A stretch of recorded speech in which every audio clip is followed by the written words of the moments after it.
Honorable Governor,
जनगण मन अधिनायक जय हे भारत भाग्य विधाता। पंजाब सिंध गुजरात मराठा द्राविड़ उत्कल वंगा। विंध्य हिमाचल यमुना गंगा उज्जल जलधि तरंगा। तव शुभ नामे जागे तव शुभ आशीष मांगे। गाहे तव जय गाथा जनगण मंगलदायक जय हे भारत भाग्य विधाता। जय हे जय हे जय हे जय जय जय जय हे।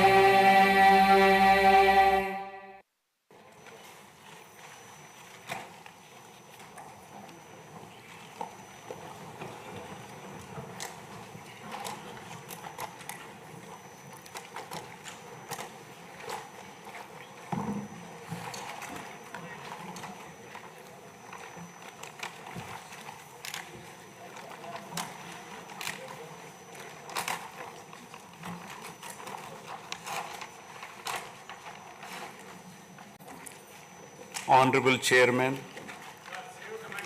Andhra Pradesh State Legislative Council, Honorable Speaker, Andhra Pradesh State Legislative Assembly, Honorable Members of the State Legislature,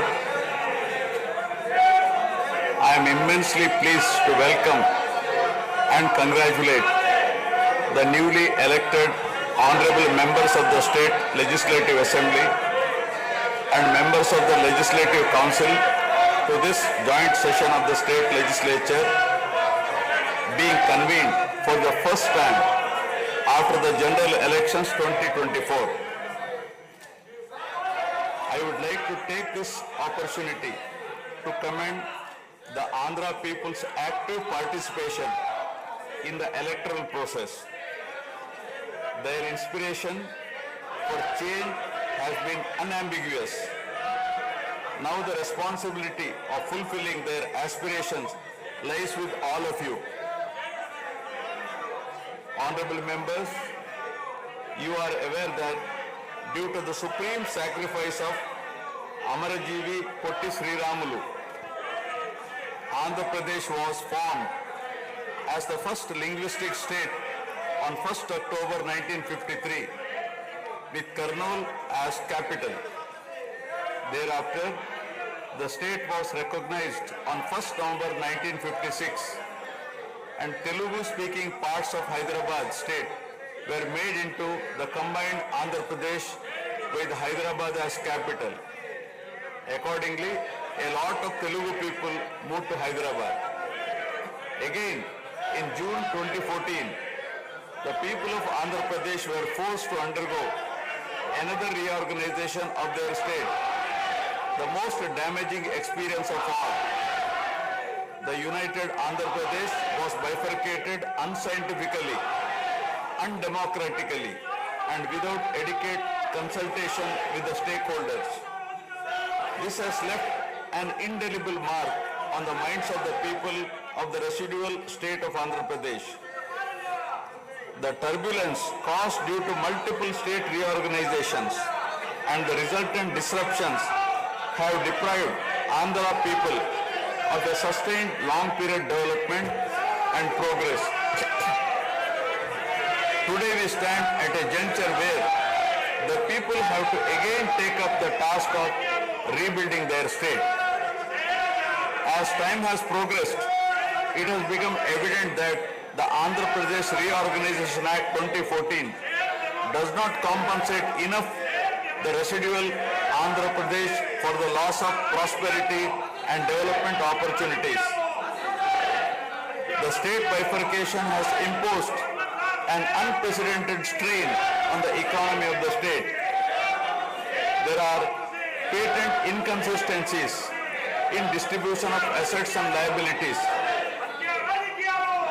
with 58.32% of combined state population. The unscientific bifurcation caused the state to inherit only 46% of the resources. Financial loss on account of loss of Hyderabad city, disproportionate debt burden, loss of access to public institutions, loss of national institutions, Government of India PSUs, and institutions of higher learning, etc.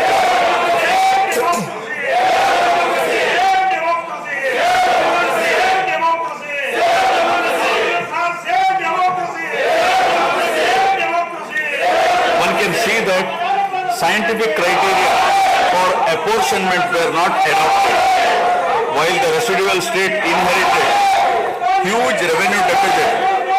Debt was shared on population basis, assets on location basis, power sharing on consumption basis, and worst of all, educational institutions with no basis.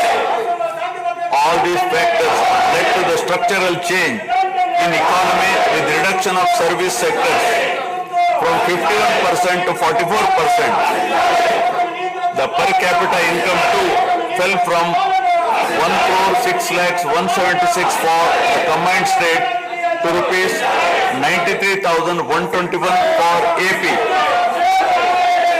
Notwithstanding the adverse impact of the state bifurcation and undaunted by challenges such as budgetary constraints, infrastructural deficiencies and unresolved issues, the government converted every crisis into an opportunity during the period 2014 to 19. The government had laid a solid foundation for a vibrant sunrise Andhra Pradesh.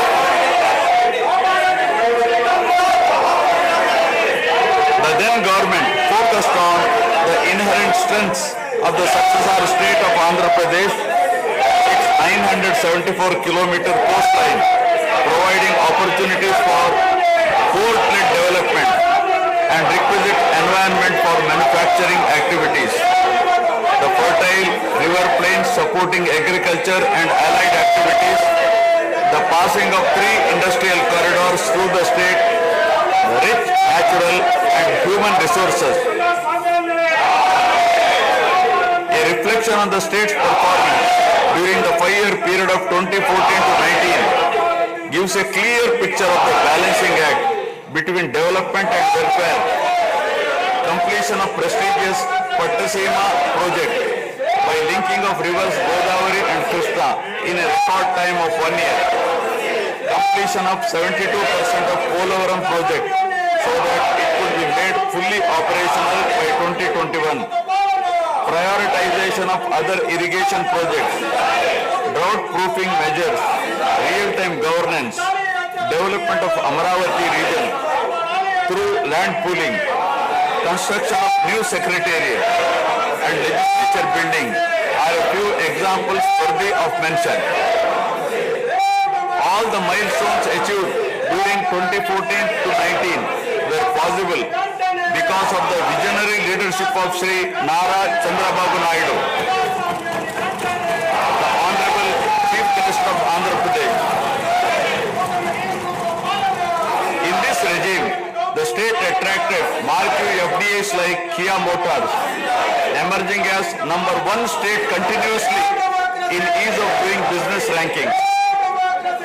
Under his able leadership, the state attracted several investments in various sectors. The government initiated development of Kakinada SEZ Port, Bhavanapadu and Ramayapatnam ports, expanded airports and increased the state road network.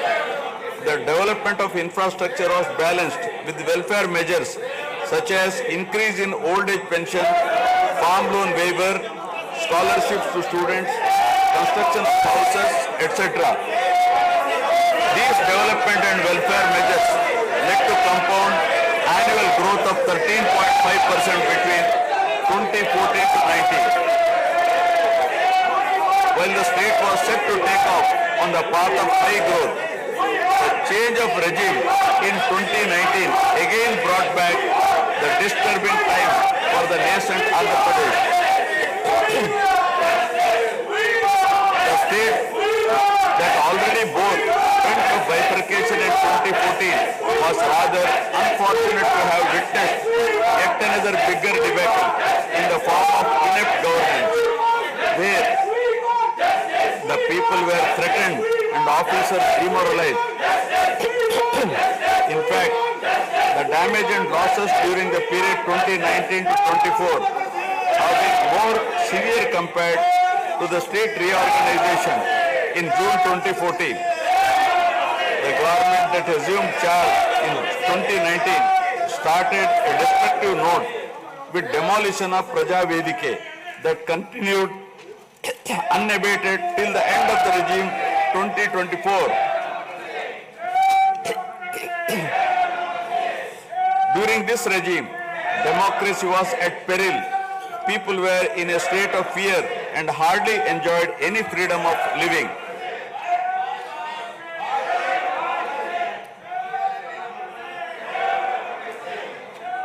The regime revenge politics had severely hampered the state's prospects for prosperity and growth.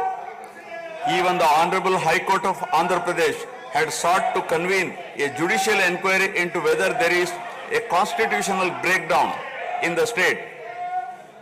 The biggest damage was done to the brand AP. No noteworthy companies came forward to invest in the state. The corrupt practices at all levels, coupled with weaponization of instruments of governance across revenue earning departments for personal gains, sabotaging of checks and balances, made several state institutions and private companies defunct and forced the existing enthusiastic investors and entrepreneurs to move out of Andhra Pradesh to other states. The uncertain environment which rocked the confidence of the people in general and investors in particular started showing impact on the state finances, leaving them in a mess. Fiscal prudence was abandoned. Expenditure was beyond means in spite of limited revenue growth, and debt and liabilities rose sharply. Financial management is manifested by diversion of funds, higher taxation despite high inflation, increase in power sector liabilities, neglect of capital expenditure, which eventually resulted in slowing down of the economy. The enormous gap in resources was sought to be met repeatedly by borrowings through corporations and forcing them to spend on government expenditure, and in the process weakening the corporations.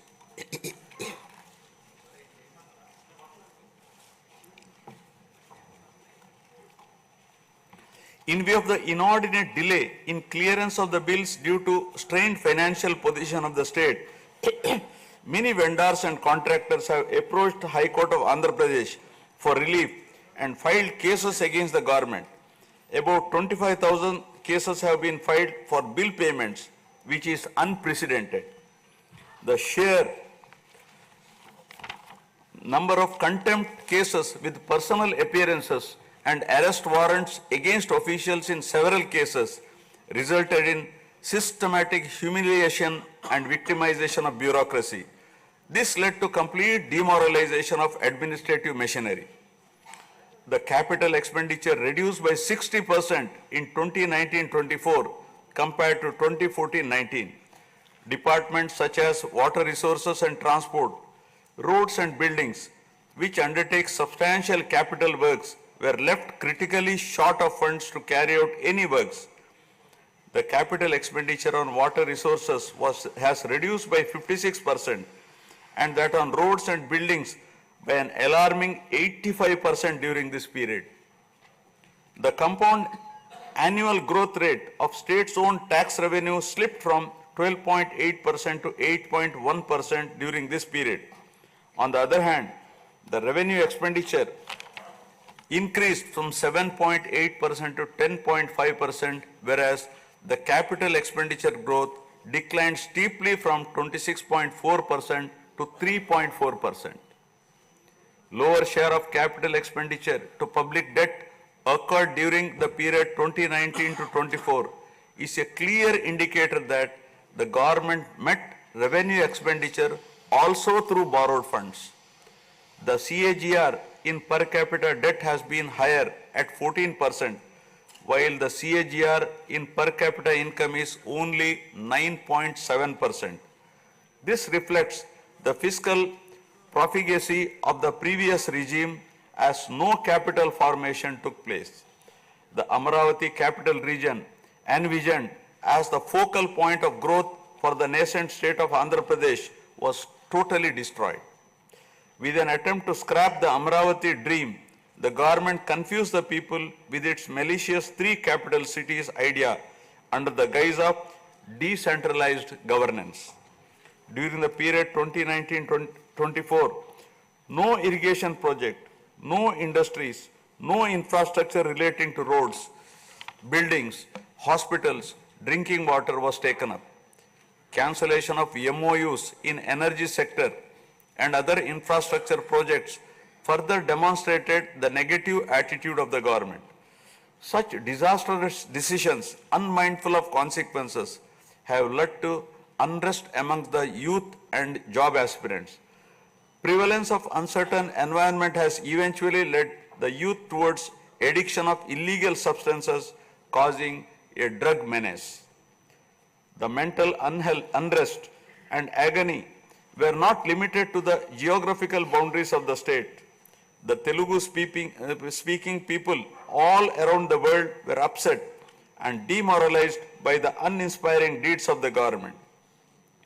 They anxiously and desperately waited for a change in governance that would take them forward in the 21st century. The progressive public policies of the AP government during 1996 to 2004 have today led to empowerment of Telugu people globally, enabling them to be amongst the highest earning Indian diaspora. The condemnation of demolition approach of the previous government by the people of the state, NRIs and other supporters, culminated in a change in government. A huge and historic mandate has been given to the NDA, hitting an unprecedented 93% strike rate, thus reaffirming faith in democracy.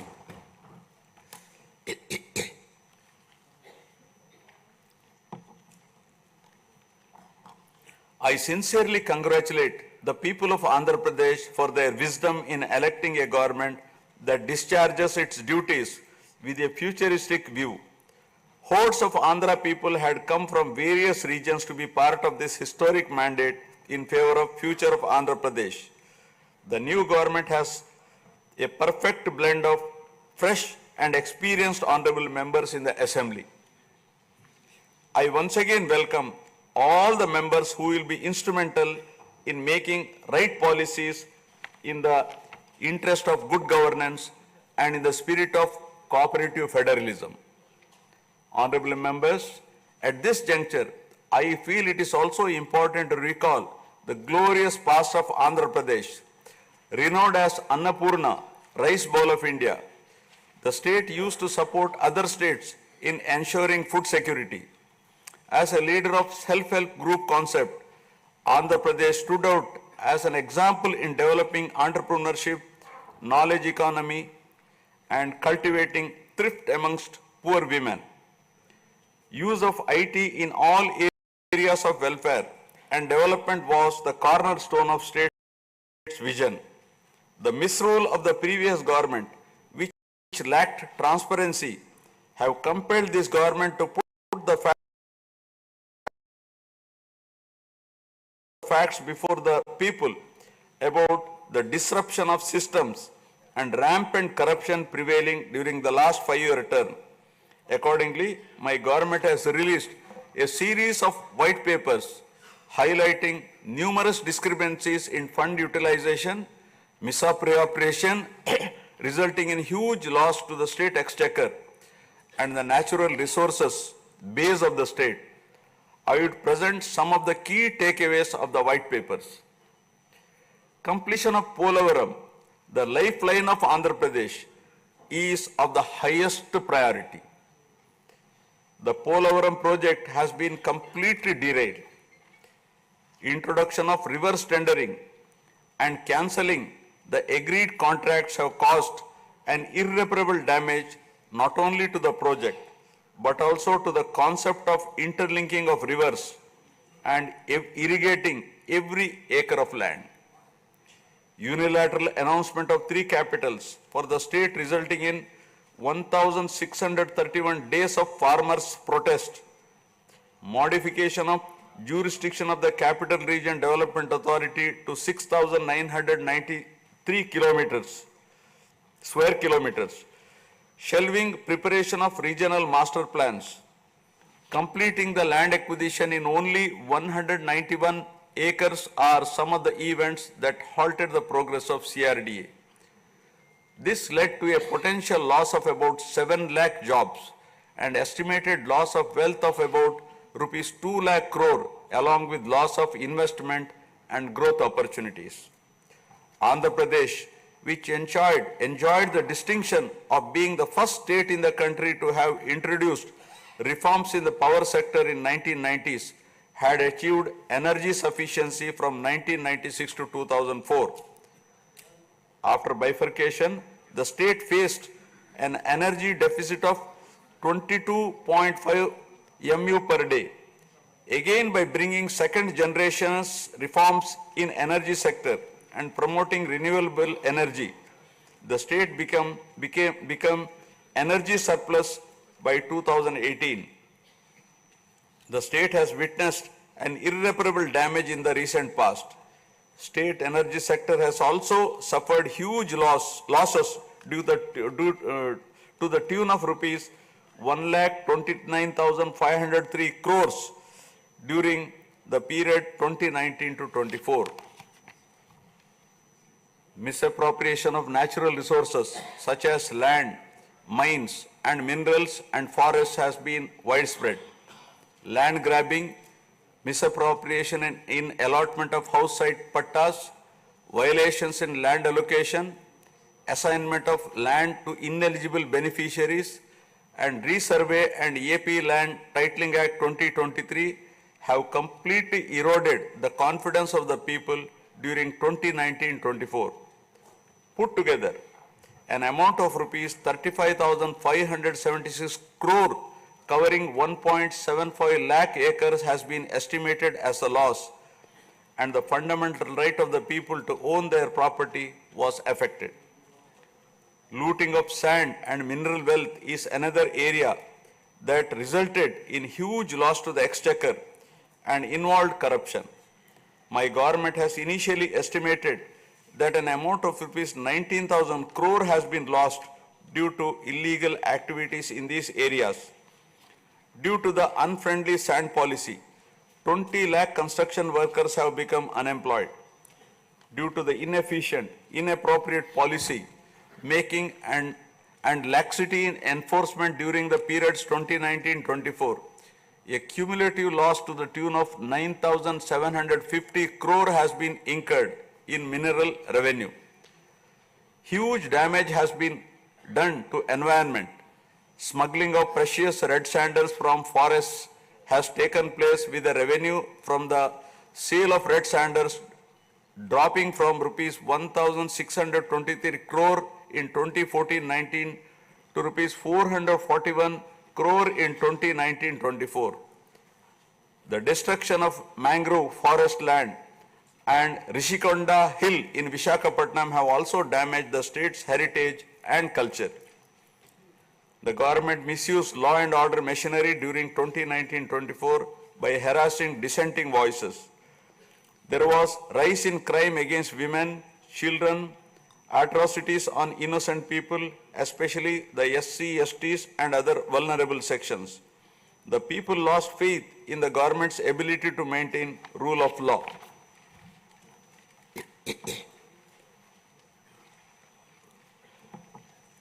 The previous government also made a mockery of the excise revenue streams of the state. The VAT on excise was reduced and diverted to AP State Beverages Corporation as a special margin which otherwise would have come to the government as revenue. The government levied the additional retail excise tax on the issue price of liquor sold by APSBCL and escrowed the same for repayment of loans taken by APSDC. While the APSBCL started supplying low quality liquor and introduced unknown brands at significantly higher rates, there was increase in black money due to smuggling of IMFL across the border districts. These policy practices have caused irreparable damage to the excise revenue streams of the state.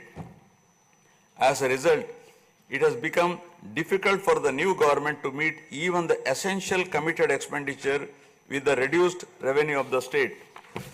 The overall debt has more than doubled in last 5 years with huge outstanding payments of salaries and pensions, debt repayment for the debt burden of about 10 lakh crore, payments for the power sector dues, civil supplies and other liabilities has become challenging.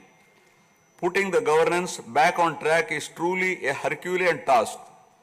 My government has already started fulfilling the pre-poll promises and announced that steadfast commitment to Super 6 promises. My government has launched its trademark people-centric governance soon after assuming office with a series of measures such as announcing a mega DSC for filling up 16,347 teacher vacancies, abolishing the Land Titling Act, enhancing social security pensions to Rs 4,000, organizing a skill census, and reopening the Anna canteens to provide food for the poor at a very nominal rate of Rs 5 and supply of free sand. My government will initiate other important measures also. I am sure my government under the able and proven leadership of Shri N. Chandrababu Naidu Garu, the Honorable Chief Minister of Andhra Pradesh, and Shri Pawan Kalyan Garu, Honorable Deputy Chief Minister, with complete support of Shri Narendra Modi Garu, Honorable Prime Minister of India, will make all-out efforts in fulfilling the aspirations of the people for developing the state. Initiating the process, the Honorable Chief Minister visited New Delhi to meet the Honorable Prime Minister and other union ministers concerned and apprise them of the grim financial situation. During the visit, special requests have also been made for hand-holding by the center and extending liberal support to the state. I appeal to the people of the state to understand the current alarming financial situation and cooperate with the government in rebuilding the state. The massive destruction which resulted in huge loss of natural resource base and human value system really makes the reconstruction process difficult and time-taking one. To assess the complete loss, plan for resource mobilization and development is a cumbersome task. It requires collective thinking, extensive discussions with intelligentsia and academicians to explore ways to overcome the current crisis. It also involves finding ways to restart the entire development ecosystem through short, medium and long-term plans in the light of the new development paradigm of Viksit Bharat at 2047. the extent of real damage done to Andhra Pradesh in the last 5 years had not come in public discourse thus far. The misgovernance from 2019 to 24 created a trust deficit with regulatory authorities and damaged the brand of AP amongst investors. The people now given a strong mandate to the NDA to rebuild the brand AP and regain the trust. Honorable members, usually winning elections and assuming responsibility is a happy event. But now we are meeting in different and difficult circumstances. Perhaps for the first time in the country, the members are not in a position to rejoice and have the means to meet people's aspirations immediately. Keeping this in view, my government is proposing to go for budget after meaningful deliberations. With several issues relating to state bifurcation remaining unresolved, my government has taken initiative and visited New Delhi to meet the concerned in Union government, including Honorable Prime Minister and also Telangana government, with an intent to quickly find amicable solutions. The resolve shown by the 5 crore people of the state to reinstate democracy and elect people-friendly government with an unprecedented mandate is required to be appreciated yet again at this hour of crisis to help the state to rediscover its past glory. I would like to conclude my speech with the inspiring words of Swami Vivekananda. I quote, "We are responsible for what we are, and whatever we wish ourselves to be, we have the power to make ourselves. If what we are now has been the result of our own past actions, it certainly follows that whatever we wish to be in future can be produced by our present actions. So we have to know how to act." Jai Hind. Jana Gana मन अधिनायक जय हे भारत भाग्य विधाता। पंजाब सिंध गुजरात मराठा द्राविड उत्कल बंगा। विंध्य हिमाचल यमुना गंगा उज्जल जलधि तरंगा। तव शुभ नामे जागे, तव शुभ आशीष मांगे। गाहे तव जय गाथा, जन गण मंगलदायक जय हे भारत भाग्य विधाता। जय हे जय हे जय हे जय जय जय जय हे।